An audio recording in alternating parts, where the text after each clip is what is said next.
Po, meron po tayong programa dito sa Cabuyao City Jail na tinatawag nating Paralegal Clinic. Under po dito sa Paralegal Clinic,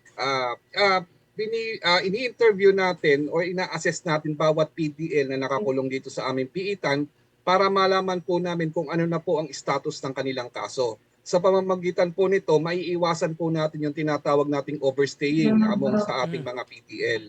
So, dito po, alamin natin yung status nila, and then ang ginagawa po natin, kina-count natin o binibigyan natin sila ng rough estimate kung kailan po yung tinatawag nilang expected date of release. Sa pamamagitan po nito, malalaman natin kung kailan sila marirelease para beforehand po sila na ma-release. Ma-prepare na po natin yung mga necessary documents para eksakto doon sa araw na pag-release nila, mai-release namin sila on time. Bale, ang GCTA po, ito naman po ay available sa lahat. Sabi nga po ng ating warden na si Attorney Annalisa Foster, meron lang pong ibang mga disqualifications na tulad ng nabanggit niya.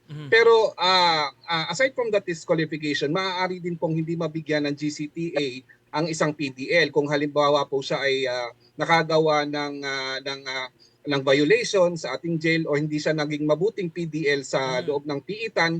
Meron po tayong tinatawag na disciplinary board. Ito pong disciplinary board na ito, dito po natin pinahaharap yung mga PDL na nareklamo o na-report na gumawa ng violation para dito po ma-assess natin, ma-weigh natin kung gaano kabigat yung kanyang ginawang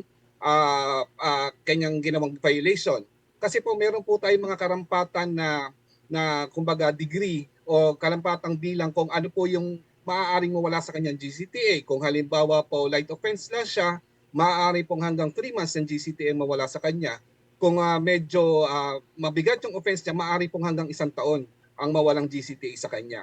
Meron din po kami tinatawag na MSEC, yung MSEC po namin, Management Screening Evaluation Committee, na kung saan po dito po namin tinitingnan kung ibibigay po namin ng buo yung GCTA na na-acquire niya during sa kanyang pangungulungan.